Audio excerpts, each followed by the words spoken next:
Kapag sinabi ko pong Kristiyano ako, hindi ko po sinasabing perpekto na ako o hindi na ako magkakamali.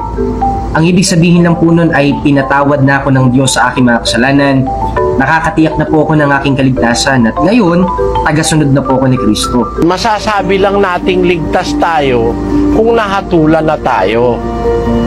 O kaya bago tayo mamatay, kung nakatiyak ka na ginawa mo na yung mabuti na ipinapagawa ng Diyos, pwede mo na siguro sabihin bago ka mamatay, no?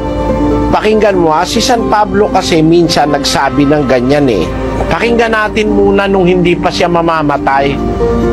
Nung siya ay malakas pa, ang sabi ni Pablo sa Filipos 3:13. Mga kapatid, hindi ko pa inaaring inabot. Datapwat isang bagay ang ginagawa ko, na nililimot ang mga bagay na nasa likuran at tinutungo ang mga bagay na hinaharap. Ang sabi ni San Pablo, hindi ko pa sinasabi kang inabot ko na. Hindi niya pa sinasabing siya okay na, kundi isang bagay ang ginagawa niya. Sabi niya, nililimot ko yung mga bagay na nasa likuran, ako'y tumutungo sa bagay na hinaharap. Sabi niya, ang ibig ko lang ipakita sa iyo, kapatid, samantalang si San Pablo ay gumagawa pa ng kanyang tungkulin, hindi niya sinasabing ligtas na siya. Si Pablo, nung sabihin niyang ligtas na siya, nung malapit na siyang mamatay, pero nung buhay na buhay pa siya at malakas pa, sabi niya, hindi ko inaaring inabot ko na.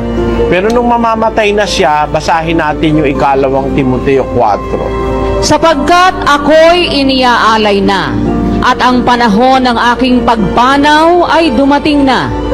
Nakipagbaka ako ng mabuting pakikipagbaka. Natapos ko na ang aking takbo.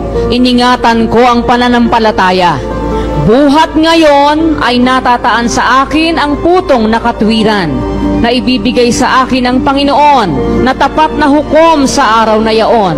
At hindi lamang sa akin, kundi sa lahat din naman ng mga naghahangad sa kanyang pagpapakita. Yun, ibig sabihin, nung mamamatay na siya, sabi niya, buhat ngayon nakataan na sa akin ang putong na katwiran. Nung sabihin niya yun, nung malapit na siyang mamatay. Alam mo, ang kaligtasan, kapatid, ang ganap na kaligtasan, pag nakatapos ka at nahatulan ka na, yun ang ganap na kaligtasan.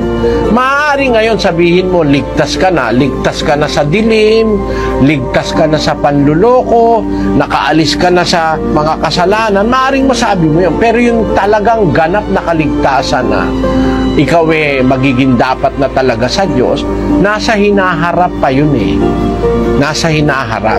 Kung makakasunod ka sa aral hanggang sa katapusan.